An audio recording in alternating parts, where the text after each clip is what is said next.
பாருங்க, தாழ்வு மனப்பான்மை பெருவாரியா யார் யாருக்கு எதனால வருது? இந்த உலகம் முழுக்க இருக்கிற மக்களை எடுத்து நீங்க அப்படியே பழகி பார்த்து நல்லா கூர்ந்து ஸ்டடி பண்ணி பாருங்களேன், ஒரு உண்மை தெரியும். ஒரு மனிதனுக்கு முதல்ல தாழ்வு மனப்பான்மை எதனால வரும்னு கேட்டா வறுமையினால வரும்.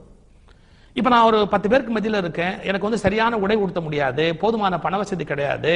நான் படிக்கிற பள்ளிக்கூடத்துல எல்லாருமே கார்ல இறங்குறாங்க, நான் நடந்து போய் பள்ளிக்கூடத்துக்கு போகணும் இருக்கு, எங்க அப்பா எனக்கு சாப்பாடு கொடுத்து விட மாட்டேங்கிறாரு.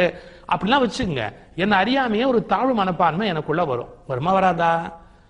வறுமை தாழ்வு மனப்பான்மைக்கு ஒரு மிகப்பெரிய காரணம். குறிச்சுங்க. அப்புறம் என்ன, இன்னைக்கு இருக்கிற சின்ன பிள்ளைங்களோட பேசி பாருங்க, வெள்ளையா சிவப்பா இருக்கிற பிள்ளைங்களுக்கு எல்லாம் ஒரு கர்வம் இருக்கும், கொஞ்சம் கருப்பா இருக்கிற பிள்ளைங்களுக்கு எல்லாம் ஒரு கர்வம் கம்மியா இருக்கும். ஒரு கர்வம் கம்மியா இருக்க மட்டும் இல்ல, ஒரு தாழ்வு மனப்பான்மையா இருக்கும். என்ன அவங்க ரொம்ப சேப்புப்பா, நான் ரொம்ப கருப்பா இருக்கிறேன். சிவப்பா இருக்கிறவங்கன்னா ஒரு அழகு, ஒரு அட்ராக்ஷன், அவங்களுக்கு சமூகத்துல ஒரு மரியாதை கிடைக்கும். வெள்ளையா இருந்தா ஒரு மரியாதை கிடைக்கும், கருப்பா இருக்கவங்களுக்கு. உலகம் முழுக்க அந்த பிரச்சனை இருக்கு. கருப்பின மக்களை உலகம் முழுக்க அடிமையா வச்சிருந்தாங்க. கருப்பின மக்கள் ஒரு இடத்தை பிடிக்கிறதுக்கு அமெரிக்கால என்ன பாடுபட்டாங்க. மார்ட்டின் லூதர் கிங் மூலமாலாம் எவ்வளவு காலம் பட்டாங்க. அப்ரஹாம் லிங்கன் அந்த சமத்துவத்தை கொண்டு வரதுக்குள்ள அவர் உயிரே போயிடுச்சு பாருங்க. அப்ப எவ்வளவு கஷ்டப்பட்டார் அப்ரஹாம் லிங்கன்லாம். இப்ப நீங்க ரெண்டாவது கூர்ந்து கவனிக்கணும், நிறத்தால் கருப்பாக இருக்கிறவர்கள் தாழ்வு மனப்பான்மை அடைகிறார்கள், வெள்ளையா இருக்கிறவங்களோட ஒப்பிட்டுக்கிட்டு தாழ்வு மனப்பான்மை அடைகிறாங்க. அப்புறம் படிப்பு. இப்ப நான் ஒரு 10th ஸ்டாண்டர்ட் தான் படிச்சிருக்கேன்னு வச்சுங்க, ஒரு MA PhD வாங்கின ஒருத்தர் என்கிட்ட பேச வராரு அப்படின்னா நம்மள அறியாமையே கொஞ்சம் நர்வஸ் ஆயிடுவோம். நமக்கு புகழ் கூட இருக்கலாம், பெருமை இருக்கலாம், எல்லாம் இருக்கலாம். இருந்தா கூட அவர் MA PhD படிச்சவர், அங்கேருந்து மிகப்பெரிய படிப்பாளி, ஒரு யூனிவர்சிட்டியில கோல்டு மெடல் வாங்கினவர், யூனிவர்சிட்டி வைஸ் சான்சலர், இப்படி என்னமோ பெரிய கல்விமான் அப்படின்னு ஒருத்தர் வராருன்னு வச்சுங்க, கொஞ்சம் கூனி குறுகி போயிடும். என்னடா நம்ம படிக்கலையே, முறையா படிக்கலையே அப்படின்னு. சிலம்புச்செல்வர் ஐயா மாப்போசி சொல்வாரு, நான் பள்ளிக்கூடத்துக்கு போக முடியல, படிக்க முடியல, அச்சு கோக்குற தொழிலாளியா இருந்தேன், அச்சு கோத்து அதுக்கு படிக்க ஆரம்பிச்சுதான் நான் புத்தகத்தையே படிச்சேன் அப்படிம்பார். நம்ம குறைவான ஒரு படிப்பு படிச்சிருந்தோம்னா மனதுக்குள்ளே இருந்து ஒரு வகையான தாழ்வு மனப்பான்மை வரதுக்கு வாய்ப்பு இருக்கு. நான் எதுக்காக இந்த அனாலிசிஸ் பண்றேன்னு நீங்க கவனிக்கணும். தாழ்வு மனப்பான்மை தோன்றுவதற்கு மிகப்பெரிய காரணம் செல்வத்தில் இருக்கிற இடைவெளி.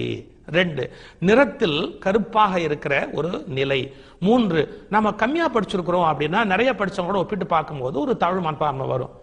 இந்த தாழ்வு மனப்பான்மை எதனால ஏற்படுதுங்கிறதுக்கு என்னென்ன இலக்கணம் சொன்னாலும் இதை குழி தோண்டி புதைத்தவர் பெருந்தலைவர் காமராஜர்.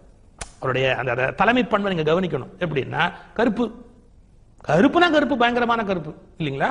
ஆனா எவ்வளவு பெரிய தலைவரா வடக்கத்தி தலைவர்களுக்கு முன்னாடி போய் நின்றார். நேரு சிவப்பு, நிராகதிமா சிவப்பு, மொரார்ஜி தேசாய் வெள்ளை, எவ்வளவு பெரிய பெரிய தலைவர்கள் எல்லாம் வெள்ளை வெள்ளையில் இருந்தாங்க. வடக்க இருந்தவங்க வெள்ளையா இருந்தாங்க, இவர் கருப்பா இருந்தார்.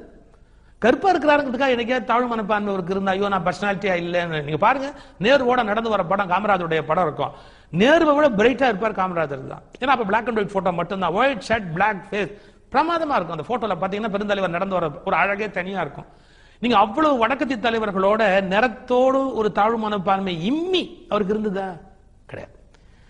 படிப்புன்னு எடுத்துங்க, நேருவோட படிப்பு என்ன, ராதாகிருஷ்ணனோட படிப்பு என்ன, ராஜேந்திர பிரசாத்தோட படிப்பு என்ன, இவங்க எல்லாருமே அந்த சக்கரவர்த்தி ராஜகோபாலாச்சாரியாருடைய படிப்பு என்ன, அவரு அந்த காலத்துல அத்தனை பெரிய வழக்கறிஞர். இந்த படிச்சவங்க யாரையாவது பத்தி அவர் ஐயோ இவங்க முன்னாடி நம்ம படிச்சோமா படிக்கலையா ஒரு இம்மி தாழ்வு மனப்பான்மை கிடையாது சார். நேரு பேசினா பதில் பேசுவாரு, பட்டேல் பேசினா பதில் பேசுவாரு, யார்கிட்ட பேசுவாரு, இந்திரா காந்தி பேசுறாங்க பதிலுக்கு பதில் பேசுவாரு. அவருக்கு ஹிந்தி ஓரளவு வரும், ஆங்கிலம் ஓரளவு வரும், ஓரளவுனா நுட்பமான புரிஞ்சுக்கிட்டு பதில் சொல்ற அளவுக்கு இருக்கும். தனக்கு இந்த மாதிரி மொழி முறையாக படிச்சு கிடிச்சு நம்ம கல்லூரிக்கு போலையே இந்த இன்ஃபீரியாரிட்டி காம்ப்ளெக்ஸ் ஒரு இன்ச்சு, அரை இன்ச்சு, அரை அங்குலம் கிடையாது. நீங்க ஒரு தலைவர் எப்படி உருவாகிறாருங்கிறத கவனிக்கணும், ஒரு கணிக்கணும், நம்ம அதை ஸ்டடி பண்ணணும். நிறத்தினால வருதா தாழ்வு மனப்பான்மை? படிப்புனால வரும். சரி, நேரு எவ்வளவு பெரிய பணக்காரரு? அன்னைக்கு இருந்த ஆனந்த பவனுடைய சொத்தோட விலையே என்ன பெரிய சொத்து, எவ்வளவு பெரிய பணக்காரர் நேரு. அவரை பாக்குறப்பெல்லாம் கூனி குறுகி நின்று இருக்கிறாரு பெருந்தலைவர் காமராஜ். விருதுநகர்ல அவருக்கு என்ன, விருது பட்டி, அவருக்கு என்ன சொந்தம் யோசிச்சு பாருங்க. பெரிய பணக்கார குடும்பம் எல்லாம் இல்ல, ரொம்ப எளிய குடும்பம். இவ்வளவு எளிமையிலேந்து போனவர், அவ்வளவு செல்வ செழிப்போடு போன தலைவர்களை அப்படி சமமா நினைச்சு பேசுறாரு அப்படின்னா, இந்த உலகத்தில் தாழ்வு மனப்பான்மை என்பது எவற்றில் அரும்பும் என்று ஆய்வு செய்து கண்டுபிடித்தார்களோ எல்லாம் பொய்த்து போன இடம் பெருந்தலைவர் காமராஜ் அவர்களுடைய மனம். அப்போ அவர் ஒரு பிறப்பிலேயே ஒரு தலைவராக உருவாகிறார். அதான் அவருடைய தனித்த சிறப்பு, அதான் அவருடைய பெருந்தலைவர் அப்படிங்கிறதுக்கான ஒரு அடமொழிக்கான மூல காரணம். தன்னை பத்தி ஒரு குறைவா நினைச்சுக்கவே இல்லை. ஏன்னா அந்த விஷயத்து மேலதான் அவருக்கு ஈடுபாடு. எதுவா இருந்தாலும் உள்வாங்கிறது, எதுவா இருந்தாலும் அதை அப்படியே எடுத்து பேசுவது, தைரியமாக ஒன்றை சொல்வது, தன் மனதுக்கு பட்ட மாறுபட்ட கருத்தை நேருவாக இருந்தாலும் தெரிவிப்பது, யாராக இருந்தாலும் சரி அதை தெரிவிப்பது. மகாத்மா காந்தியோடையே ஒரு கருத்து வேறுபாடு ஏற்பட்ட போது கூட அதை பதிவு செய்திருக்கிறார். சத்தியமூர்த்தி அவருடைய தலைவர்.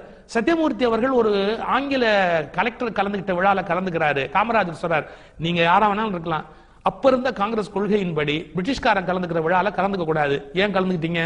தப்பு பண்ணிட்டீங்க. யார்? சத்தியமூர்த்தி பார்த்து தப்பு பண்ணிட்டீங்க, மன்னிப்பு கடிதம் எழுதி கொடுங்கிறார். அப்போ எவ்வளவு ஒரு பெரிய நிலையில அவருடைய மனோநிலையில அவர் உயர்ந்த அந்த அந்த மனம் அவ்வளவு செம்மைப்பட்டு அவருக்கு நிக்குது. அப்படி அதான் தலைவனுக்குரிய இலக்கணம். அதான் இன்னொரு பண்பு வேணும் தலைவனுக்கு. நான் சொன்னது தாழ்வு மனப்பான்மை எதிர்த்து நிக்கிற குணம். பண்பு ஒண்ணு வேணும். ஆங்கிலத்துல சிம்பத்தி, எம்பத்தி அப்படின்னு 2 வார்த்தை உண்டு. சிம்பத்திங்கிறது யாரோ ஒருத்தரை பார்த்து, ஐயோ பாவம் கண்ணு இல்லப்பா அவனுக்கு காசு போடு, ஐயோ பாவம் நடக்க முடியாதவங்க அவங்களுக்கு சோறு போடு, இப்படி இன்னொருத்தருடைய கஷ்டத்துக்கு இறக்கப்பட்டு ஏதாவது செய்யறது சிம்பத்தி, அது இரக்கம்னு வச்சுங்க. ஆனா அருள் என்பது வேறு. என்ன அருள் என்பது வேறு? அது எம்பத்தி. எம்பத்திங்கிறது என்னன்னு கேட்டா அவங்க நிலையில தன்னை பொருத்தி பார்த்துக்கிறது. இப்போ நான் அங்க அந்த இடத்துல நான் இருந்தேன்னா நான் என்ன கஷ்டப்படுவேன் அப்படின்னு அவன் கஷ்டத்தை தான் கஷ்டமா எடுத்துக்கிறது. அப்போ நான் நானாவே இருந்துகிட்டு இன்னொருத்தர் மேல என்னுடைய கருணை பாஞ்சா அதுக்கு இரக்கம்னு பேரு. நான் அவனாகவே மாறி அவனுடைய மனோநிலையை அனுபவிச்சா அதுக்கு என்ன பேரு? அருள்னு பேரு. எம்பத்தி அப்படின்னு ஆங்கிலத்துல ஒரு வார்த்தை உண்டு.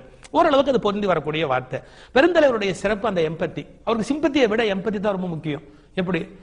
அவரை பார்க்கறதுக்கு ஒரு முறை அவர் முதல்வர் ஆனதுக்கு அப்புறம் பஸ் முதலாளிகள் சில பேர் வந்திருக்கிறாங்க. அவங்க எல்லாம் அவருடைய தேர்தலுக்காக செலவெல்லாம் பண்ணவங்க தான் பார்க்க வந்திருக்கிறாங்க. ஏதோ ஒரு ஊர்ல இருந்து யாரோ வந்திருக்கிறாங்க. இப்ப அவரு தன்னுடைய வெற்றிக்கு காரணமா இருந்தவங்க, உழைச்சவங்க, பணம் செலவு பண்ணவங்க அவங்கள முதல்ல பார்க்கணுமா, இல்ல வந்திருக்கிறாங்க பொதுமக்கள் ஏதோ ஒரு பாமரர்கள் சில கோரிக்கையோட வந்திருக்கிறாங்க. அவர் முதல்ல சொன்னார், நீங்கெல்லாம் அப்புறம் பார்க்கலாம் அப்படின்னு இவங்களை இருக்க சொல்லிட்டு அவங்கள கூப்பிட்டு மொதல் கேள்வி கேட்கிறார், உங்களுக்கு ஊருக்கு கடைசி பஸ் எப்போ? பாருங்க, இதான் எம்பத்தி. அதாவது கடைசி பஸ் எப்ப அவன் அதுக்குள்ள அவன் போய் ஆகணும். அப்ப முதல்ல நான் அவனை பார்த்து அனுப்பிச்சாகணும். எத்தனை மணிக்குள்ள அனுப்பணும்? கடைசி பஸ் போய் அவன் பிடிக்கிறதுக்குள்ள அனுப்பணும்.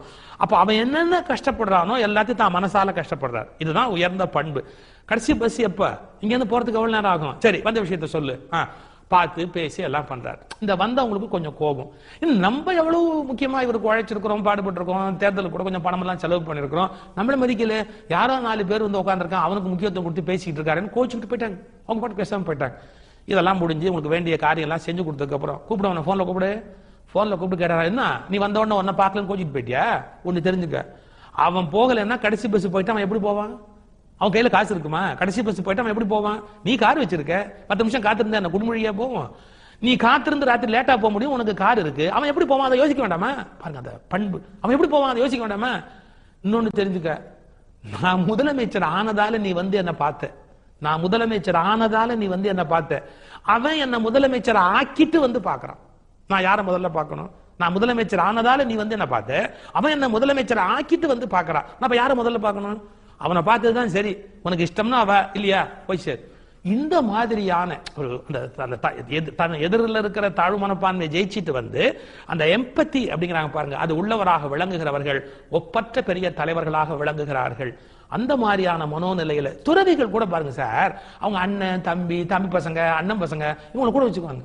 அவங்களுடைய சொத்து வரவு செலவு இதெல்லாம் பார்க்கணும்னா அண்ணன் பையன் தம்பி பையன் இப்படி யாராவது ஒருத்தர், இவருக்கு பிள்ளை இருந்தா கூட அண்ணன் பையன் தம்பி பையன் தான் சொத்தெல்லாம் பார்த்துட்டு இருப்பா. பெருந்தலைவர் காமராஜர் அம்மாவை கூட அந்த வீட்டில் இருக்கக்கூடாது. ஏன்? ஒரு துறவியை விட மேலான துறவியாக வாழக்கூடிய ஒரு பக்குவம். சில துறவிகள் இறந்ததுக்கு அப்புறம் பார்த்தா தங்கம் வெள்ளி கிள்ளியும் கோடி கோடியா எடுக்க முடியுது. அவர் இறந்த பிறகு அவர் அறையில இருந்து என்னடா எடுத்தான்னா 6 வேஷ்டி, ஒரு 100 சில்லறை ரூபாய் பணம். பாருங்க, சொத்து வச்சுக்கல, சுகம் வச்சுக்கல. ஒரு ஆன்மீகவாதியை விட, ஒரு துறவியை விட மிகச்சிறந்த துறவியாக வாழ்ந்த